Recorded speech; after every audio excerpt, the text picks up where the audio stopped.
So next time you're watching those flurries weightlessly fluttering down to Earth, remember, if you get too many of those flurries in one place, you can have massive problems.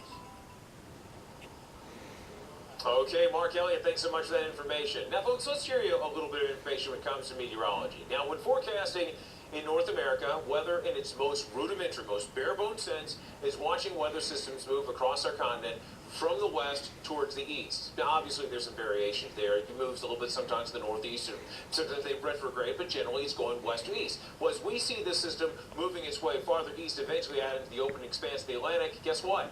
You got to look to the west again, because we've got another system that's chugging its way on through. Well, to help us tell that story, let's bring in Jen for a moment. And sure enough, here we are, just a moment to clear our throat and catch our breath, and sure enough, we've got another system on the way, Jen. Yeah, and my friend, we are going to head west to find it, because this next system is coming into the Pacific Northwest right now, and it's going to continue to come in for today and even tomorrow. But by the middle of the week, that energy from that is going to be across the southern plains, and then it's going to be pushing into the southeast. So here we are looking by the end of the week, and again, this is one computer forecast model, but it does show more rain for places that just don't need it. Across Texas, Louisiana, Arkansas, Oklahoma, and then as that system pushes to the east, it pulls all that moisture up from the Gulf of Mexico, and it dumps it yet again through much of the deep south across the Carolinas and also the mid-Atlantic. But what we are noticing with this is more rain than snow. In fact, nobody could see snow from this. Maybe a little bit into the higher elevations, but the cold air is really not going to be in place or around as we go into the weekend. So yet again, here comes another rain event, and yet again, it's by the end of the week and over the weekend for parts of the south. Here we're looking at good chance for scattered showers, and some of this could bring some moderate rainfall into the Tennessee Valley and back over into the Carolinas. But as we look at the temperatures, certainly here in Washington, D.C., for the next few nights, it will be cold, down into the 30s. But then by Friday night, only dropping to the upper 40s. So that's why we think it's going to all be rain. That cold air is just not going to be with this next event. Again, Raleigh in the low 40s when the moisture moves in. All rain for you as temperatures stay in the 50s. And Atlanta, rain for you again. But again, by Thursday night, throughout Friday, and also Saturday, we will be seeing more rain. Memphis, you're also going to see that rain, and that'll start for you Wednesday night. It should wrap up here by Friday, but again, all rain as those temperatures stay well above the freezing mark. So again, Houston will see the rain by the middle of the week, and then it moves eastward over the weekend. May not be a total washout. Sunday may be a little bit brighter across the southeast for some of us. Reynolds? Oh, goodness, that is one sour situation. You know what, though? Let's show you something, let's show you something that's kind of sweet. Sugar Mountain. Yeah, live image of Sugar Mountain shows a lot of skiers, a lot of snowboarders out there taking full advantage of what this winter storm brought. However, we've got some problems with it, too. Remember that, folks. We're going to show you how it's going to affect millions of people for days to come. Stick around.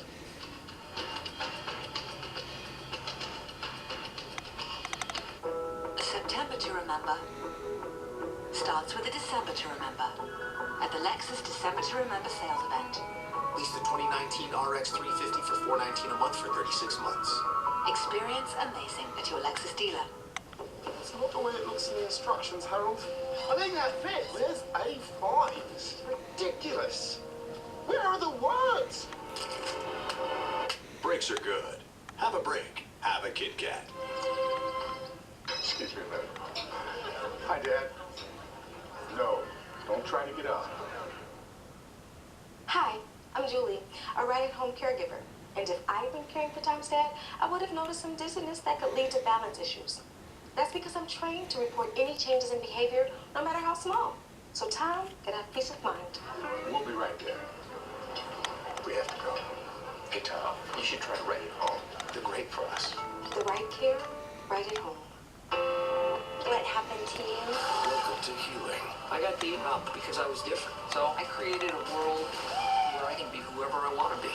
Welcome to hope. To life, to love, to Marwin. Welcome to Marwin, rated PG-13. My mom washes the dishes before she puts them in the dishwasher. So what does the dishwasher do? Cascade Platinum does the work for you. Pre-washing and removing stuck-on foods the first time. Wow, that's clean. Cascade Platinum.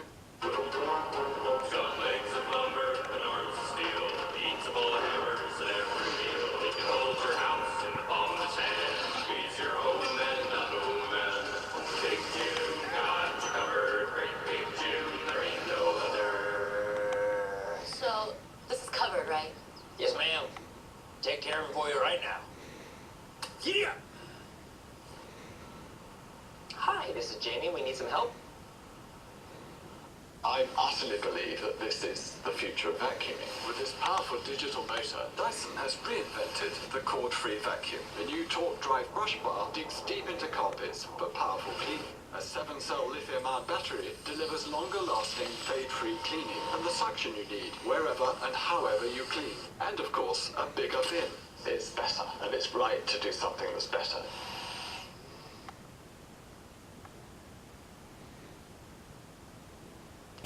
Now get 25% off at LLB. Save on our famous Scotch Plaid flannels, our waterproof flannel-lined bean boots made right here in Maine, and our lightweight and warm 850 down jackets. Make it an LL Bean holiday and get 25% off your order. This has potassium. The same amount as this. It's a post-workout snack you don't have to peel. VA. The V is for vegetables. Drink some. I was kind of prepared, not quite for this much snow. Around us. Oh.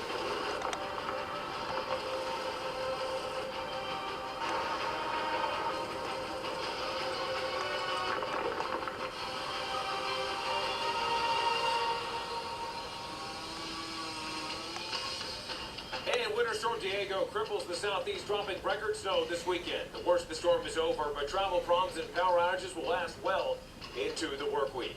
We have our team of expert meteorologists in the field and in the studio. We're going to be checking in with Jim Cantori in Boone, North Carolina. Justin Michaels is going to be with us for, let's see, he's in Charlotte Douglas International Airport, and Dave Malkoff in Roanoke, Virginia. Folks, breaking out this hour. Very sad to report that we now have 8 people that have lost their lives due to Winter Storm Diego. You've got to be careful over the next several days, certainly next several hours, and certainly overnight, as we've got temperatures that are going to tumble. Road conditions are going to be very hazardous. You're advised to take extreme caution if you have to get on the roadways. If you can avoid travel altogether, that's probably going to be your best bet. First responders are doing what they can to keep the roads clear. They've got jobs to do. If we can stay off the roads, guess what? It's going to be easier for everyone all around. Let's get you to speak with what we have. A tour video that shows you some of the conditions we've had around the state. We began over in Morganton, North Carolina, about 50 miles from where we happen to be. This is drone video. The area picking up more than a foot of snow from Winter Storm Diego. Now, all that snow also helping to bring down plenty of trees. Widespread damages, thousands of people without power at this hour. Crews working around the clock doing what they can to restore those services. So again, if you can, avoid the roads, give them a wide berth so they can do their jobs. You see this is actually just in Fletcher. We have trees that fell onto some power lines knocked down, and then that's the cause of the power outages. More than 250,000 customers in the dark across the southeast and mid-Atlantic. Crazy times. Let's talk for a moment about the road conditions. Where I happen to be in beautiful Asheville, North Carolina, we've got cloudy skies. We do have white that's covering much of the ground from the snowfall that really began to thaw in the last 36 hours or so. But a lot of the surfaces, including the sidewalk, look pretty darn good. The city streets are really not in bad shape. That is not the big concern. The big concern is away from your interstates. It's going to be the secondary roads where not every plow, not every vehicle can get out there and do the job, the purpose of trying to clear out the roadways. When you think about sheer numbers, the state of North Carolina Department of Transportation has some 2,200 vehicles out and about, but there will be those slick spots out there. We go right to our graphics and tell you the story of some of the notable snowfalls that we've had. Look at this. Maggie Valley, you see Eddyville, Rossman, Flood Rock, even Cedar Mountain in excess of a foot of snowfall, all due to this winter storm. Radar shows an improving situation, improving in the sense that a lot of the moisture is beginning to leave this region. However, as that moves out, cold air continues to permeate. And those temperatures, they are going to tumble later on today, into the evening, into tomorrow morning. It's going to be bitterly cold. which means a lot of snow, a lot of ice still on the ground, slick spots, all but a certainty.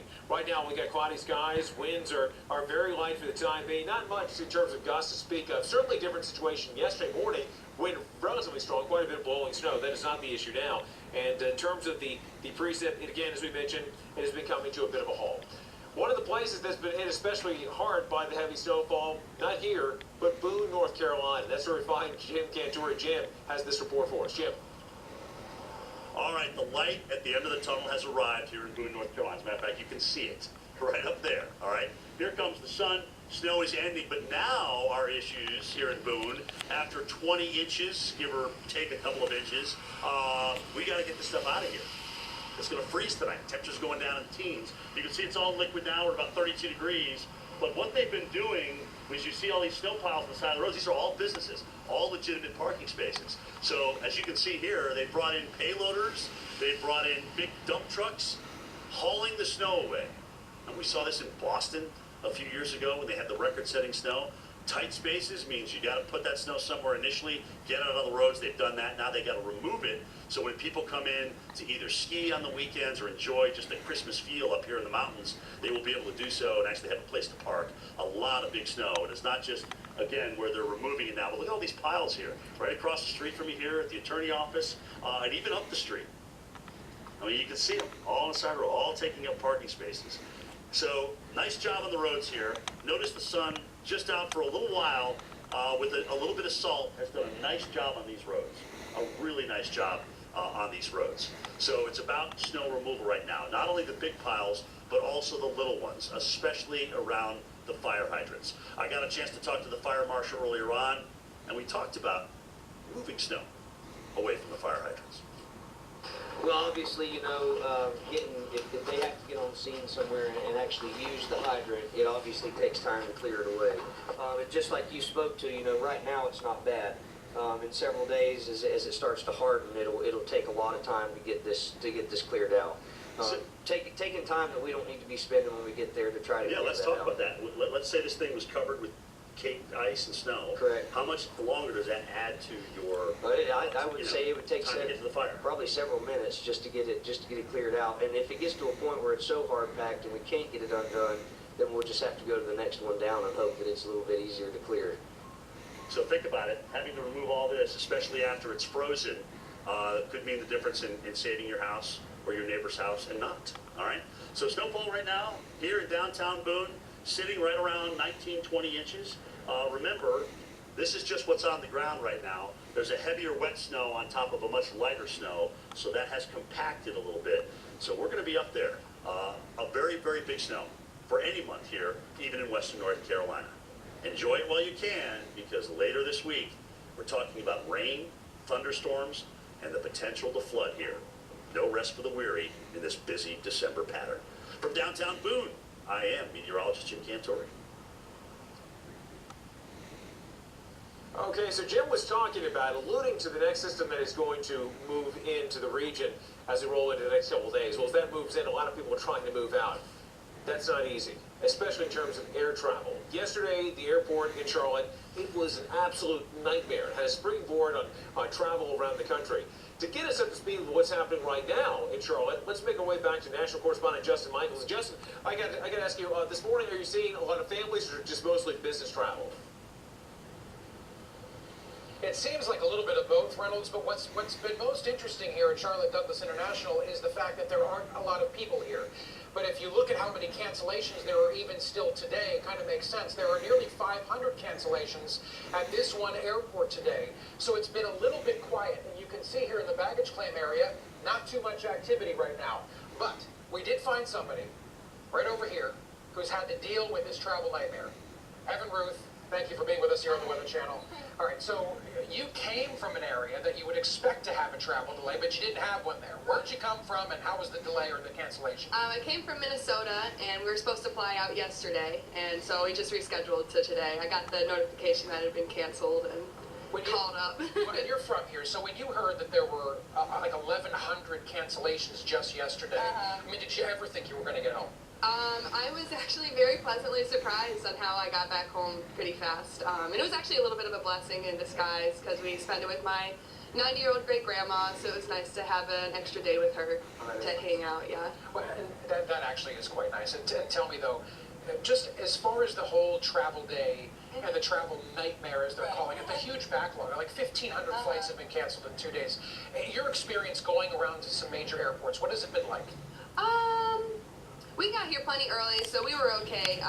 But you know, I think a lot of people, if you're not ready to go and not expecting the delay and the crazy traffic, that you might be in for a bad time.